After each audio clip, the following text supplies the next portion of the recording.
What's happening, humans? Today I will be ranking worst to best 35 land vehicles from the Warstock website. So anything to do with aircrafts or boats won't be included. And please remember that this is an opinionated video, my choices won't be the same as yours. This will be a rapid fire video, so some of the reviews will be quite quick. And if I somehow do get the same list as yours, then you should play the lottery. Okay, we ready? Let's dive in. Number 35, the Blazer Aqua. The Blazer Aqua is no doubt a fun vehicle to drive, but having the nerve to sell itself on Warstock website as a weaponized vehicle is absolutely taking it a step too far. You could float on the water and use machine guns.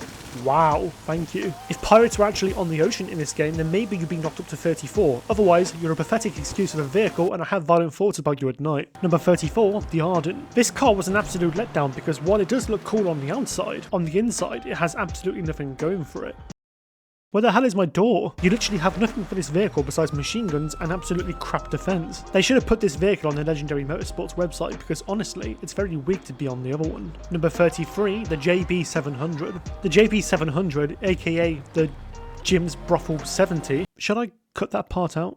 Nah, I'll leave it in. It's a very fancy looking car to say the least, but again, besides having a few more bells and whistles than the Ardent, it absolutely stinks of crap. And that's not because I forgot to flush this morning. To be honest, I can't even remember the last time I've seen somebody drive one of these. When it came out on day one, I think everybody was quite disappointed that it didn't have more to it. Number 32, the Caracara. The Caracara is a massive vehicle with a gun on the back.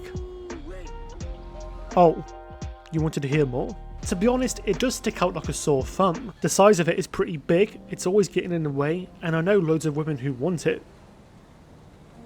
Oh, and that goes for the car as well. Yeah, honestly, that's all I have to say about it. You're only useful if somebody's on the back of it, and even then they're totally exposed. Number 31, the turreted limo. Whose idea was it to add a limo with a turret on top?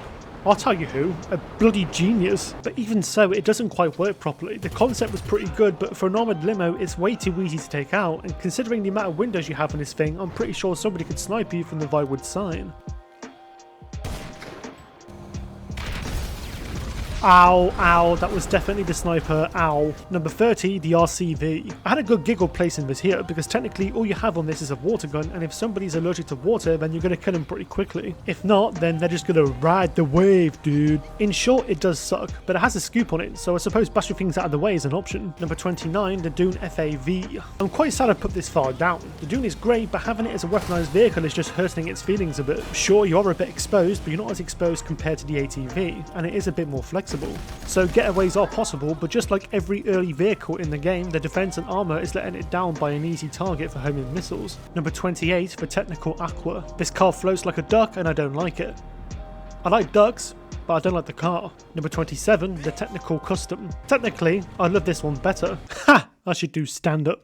And I do prefer this over the Caracara, and I'll tell you why, mainly because of nostalgia. This came out during the heists in 2015, and I remember having fun on this at the time. Way before those Harry Potter Mark IIs and Scrummy Jets came out. Back in my day, we had to work hard for our kills. Number 26, the Armoured Boxfill. It's an interesting design choice, and it honestly is pretty good. Decent butter protection, machine gun, and a scoop that you can play around in the sand. I don't know why I'm being so nice to this for, it's only number 26, but for what it is, it's okay, and that's why it's at this point on the list. Number 25, the Mule Custom and the Pounder Custom. Both of these vehicles do get a lot of hate, and honestly I do see why, because delivering nightclub goods in this is an absolute pain in the booty. On the upside, they are pretty defensive, so you can hold your own if you're good, but the bad news is when you're not playing the sales missions, they're absolutely weak, and they do take one rocket to blow up. So it does make you wonder, is buying all the armor worth it just for the selling missions? I don't think so.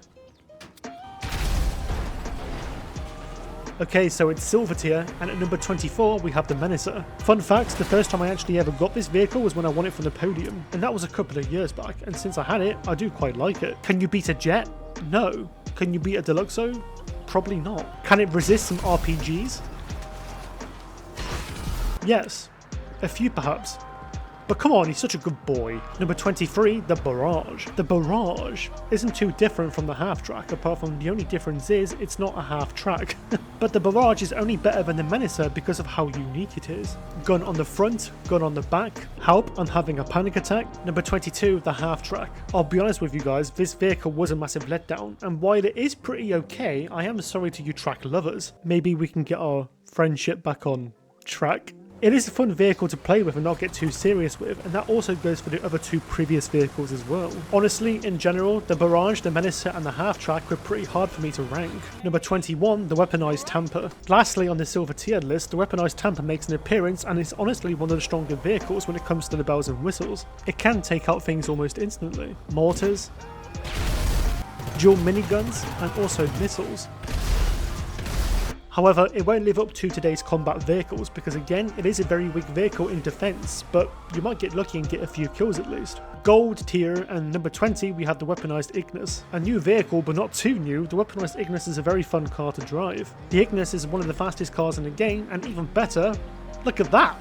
It has a minigun, and the minigun is pretty strong, but it isn't as strong as me however, because I'm solid.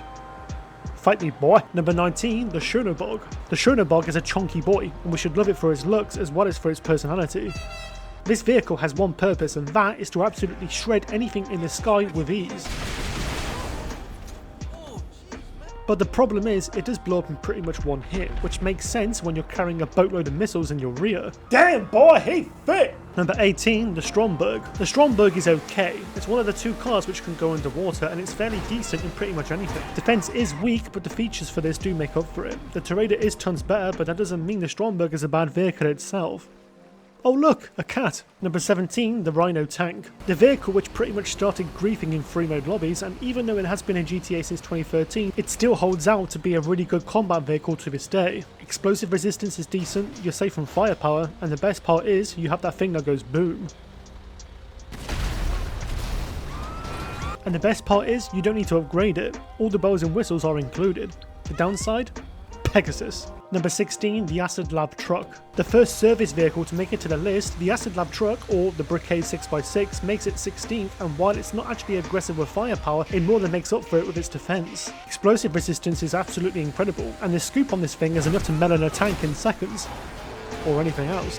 Number 15, the Ruiner 2000. This vehicle would be in my top 5 if it acted like it did in the fully loaded mission. The Ruiner is an interesting vehicle with a unique flexibility of being able to parachute, but in all honesty, why does it even matter? You can fall from Mount Chiliad and survive, why the hell do I need a parachute? Not only that, it is a one-hit kill from a rocket, but the rockets you can use on this are fairly decent, and who's not to say you can sometimes outrun homing missiles. Sure, it's hard, but it's possible. Number 14, the RC tank. The RC tank, the Invade and Persuade tank, is a cute vehicle which throws you off the radar until you're taken out of it. Not only that, nobody can physically kill you when you're inside of it, which technically makes it one of the most safest vehicles in the game, but the offense isn't up to standard. The missiles are very weak and the range isn't as good as all the other vehicles, and the plasma cannon is okay, but majority of the people can escape this. They can make a cup of coffee, watch an episode of Brooklyn Nine-Nine before you can actually kill them. Number 13, the MOC. The MOC is really good, but are we including the cab or just the vehicle itself? If we're not, then the MOC cab can pretty much do well even without the cab. Explosive resistance is absolutely top tier, and reversing towards an aggressive vehicle such as the tank in this is really safe. Honestly, how does this have more explosive resistance than the Khanjali? The MOC cab is okay, but the only thing that lets it down is the fact that you need to sit in each jet individually to have a look through each cannon, unlike the Avenger where you can cycle through. Number 12, the Vigilante. The Vigilante is an incredible vehicle and definitely one of a kind, but it doesn't make it to my top 10, only because it's a chunky but clunky type of vehicle. If you crash this even once, you're pretty much in deep trouble. The only thing that really saves this for me is the good range and accuracy of the homing missiles, and its massive hull, which you can boost with. Number 11, the Oppressor. Almost squeezing into the top 10, but not quite, is the OG Oppressor. It's one of those vehicles which is so fun to drive. In fact, I do prefer driving this to the Oppressor Mark II because it's just more fun. The Mark I is flexible to get out of many situations, mainly because you're falling off and killing yourself anyway. But apart from that, you can just free aim with this and look stylish about it, but what's the point? There are many vehicles which are more efficient for this. Number 10, the Night Shark. The Night Shark is a very noob-friendly vehicle, and it does help many people low or high rank in tons of situations, mainly because the armor on it is pretty amazing. You can also throw sticky bombs very far away at Oppressor Mark IIs, and the vehicle is just very fast and easy to handle. That's really all there is to say about it. It will help you out and give you time to plan your next move as you're getting attacked by missiles. Number 9, the Scramjet. The Scramjet is definitely up there, literally. And what makes this vehicle so amazing is the fact that you can literally launch yourself across the map and you're a hard target to hit. And let's talk about free aiming in the Scramjet. Honestly, one of the most satisfying things ever. Number 8, the anti-aircraft trailer. I bet you're all surprised to see this here, aren't you? Good, because that's what makes opinions so interesting. The AAT is so fun to use and it takes out air vehicles pretty quickly. Most people don't like to use this because it takes too long to set up, and honestly, to a point, I do agree with this. But when you're using it out of sight with this, you can have a flexible area with many choices where you can start to attack. Honestly, try it out. You won't regret it. Number 7, the Insurgent Pickup Custom. The Pickup Custom is like the Night Shark, but loads better. It has armor like the Night Shark, but what it does better is have better weaponry, such as the gun on top and the explosive mines. If anything on the ground is following you, then they will have absolutely no chance to catch up to you. Spamming mines behind you constantly will more than likely destroy them quickly, if they're stupid enough to keep following you. Number 6, the Deluxo. I don't drive the Deluxo too much anymore, but that doesn't mean I've forgotten how good it is. It's a great vehicle for taking out Oppressor Mark IIs, that's for sure. It's slow in the air and easily taken out by railguns, but it is the only car which flies in the air that you can easily control. The missiles are top tier as well. You won't win every fight in the Deluxo, but it is a decent vehicle nonetheless. Alright guys, I hope you've enjoyed the video so far. As we're approaching the top 5, I do want to thank you all personally for supporting the channel. You're all so amazing and I'm happy you showed up today. I'm so alone. Number 5, the Khanjali. Of course a chunky tank will make it to the top 5, how couldn't it? The Khanjali literally protects you left, right and centre while still providing you with a weapon that goes and if that wasn't enough, explosive mines too. Literally R2-D2 on steroids. A weakness to the tank is that when an Oppressor Mark II is far away, they can hit you quite easily, as they're a small target to hit. But if you hide under cover, then you shouldn't have any problems. Actually, scratch that.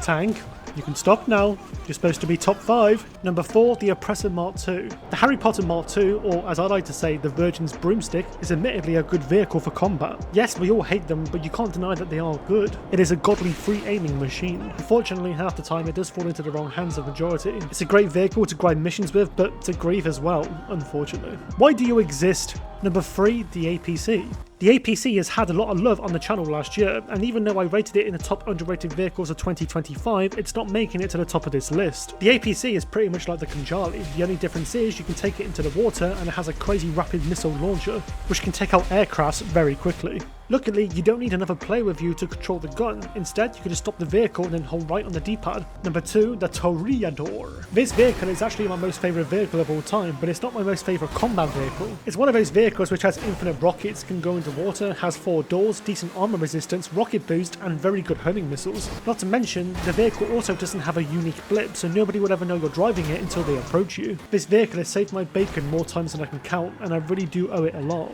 And the number 1 vehicle on my list is the Terabyte. The Terabyte makes it up into the number 1 spot in this video, mainly because it's quite literally the best combat vehicle in the game once you add all the features to it. As long as the Terabyte is stationary, you'll be off the radar. You can hide in the back of the Terabyte, which makes you completely safe from any forms of combat, access to a drone station where you can fly far away and kill enemies, a missile launcher which not only locks onto vehicles but also players on foot, access to a weapons workbench to restock on ammo, room for your Oppressor Mark II in case you need to make an emergency exit, and honestly, the list goes on. Driving the vehicle will allow you to use weapons such as throwing sticky bombs, and lastly, the explosive resistance will also absorb so many rockets. And what makes that even better is the fact that you can get missile lock on jammer and keep yourself safe for a very long time. Well guys, thank you so much for watching, and if I did forget a land vehicle then I am sorry, it must have been so bad that I forgot to add it to the list. And what's your top 5 Warstock land vehicles? Let me know in the comments.